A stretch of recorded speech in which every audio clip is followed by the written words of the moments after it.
I want to make some aluminum scales. I want to make some aluminum parts for this robot hand I'm working on. And the best way to do it is to cut the aluminum off the side of a can and put it on a Cricut so you can cut the parts. But getting the can top off is pretty easy if you use this piece called a CanPeeler from Thingiverse, and then just a cutting wheel in there. One of these, okay, and a Phillips screw, and then that it cuts the can off. Now see, what it does here is when you press on it, it pushes that cutting wheel through this thin side and into the thick top, and so that thick top becomes the other end of the scissors, and it cuts it pretty good. If you hold it by the top of the can when you're taking it off, it'll work real well, but if you hold it by the can when you're doing that, at the end you'll get little tabs on there. It won't cut it as nice, but this was a first step.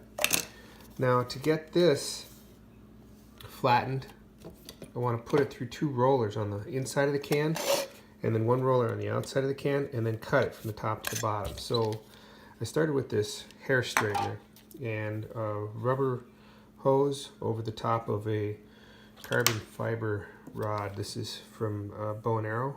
I just took a piece of the arrow, and then you just put the part where you screw the broadhead in, you put those on either end, and then you've got a threaded dowel. Okay, so you get this, and so these are going to be what I was picturing to be inside the can, but this is first 10th prototype. And so as it goes inside the can like this, it needs to be pressed up against it tight, and this measurement was off. I went with 100 in between there, but that doesn't work that way. So if we had a better roller, preferably one like this, that would sit in that groove right there, that would be ideal for another cutting wheel to bypass right there and make it a scissors action. So the cutting wheel on the outside would turn, the cutting wheel on the inside would turn, and it would cut the bottom of the can off when you turn the crank. And so like with this, you would turn the crank, it would turn this drive shaft on the outside of the can, and it would cut the can bottom, and then another cutting wheel there would cut the can top off right here. Okay, because we got to get rid of that, and we got to get rid of that, and then we got to cut it from the top to the bottom. So cut it like this, and you put it in the can. You will make a sliding blade. You cut it like that, and then you turn the crank, and that will turn the can. And when it turns the can, this piece will get peeled off, and this piece will get cut off, and the can will uncurl, and it would come out and be a 4" by 8" flat sheet of aluminum. Okay. So I've been prototyping the size and working with the 3D printer to get this. Plastic isn't going to be strong enough to make this tool. I'm going to have it machined. These carbon fiber rods, they're just not going to be sharp enough to be the inside cutting wheel. So I've tried all different kinds, and it has to be machined. We got to get something metal,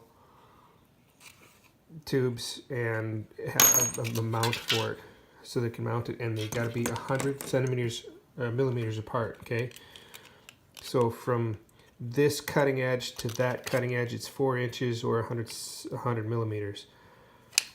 So this would be ideal, you know, for the inside roller, and then have some type of cutting head that would press that together. Now these have to open to get past this initial ledge right there and to get inside the can.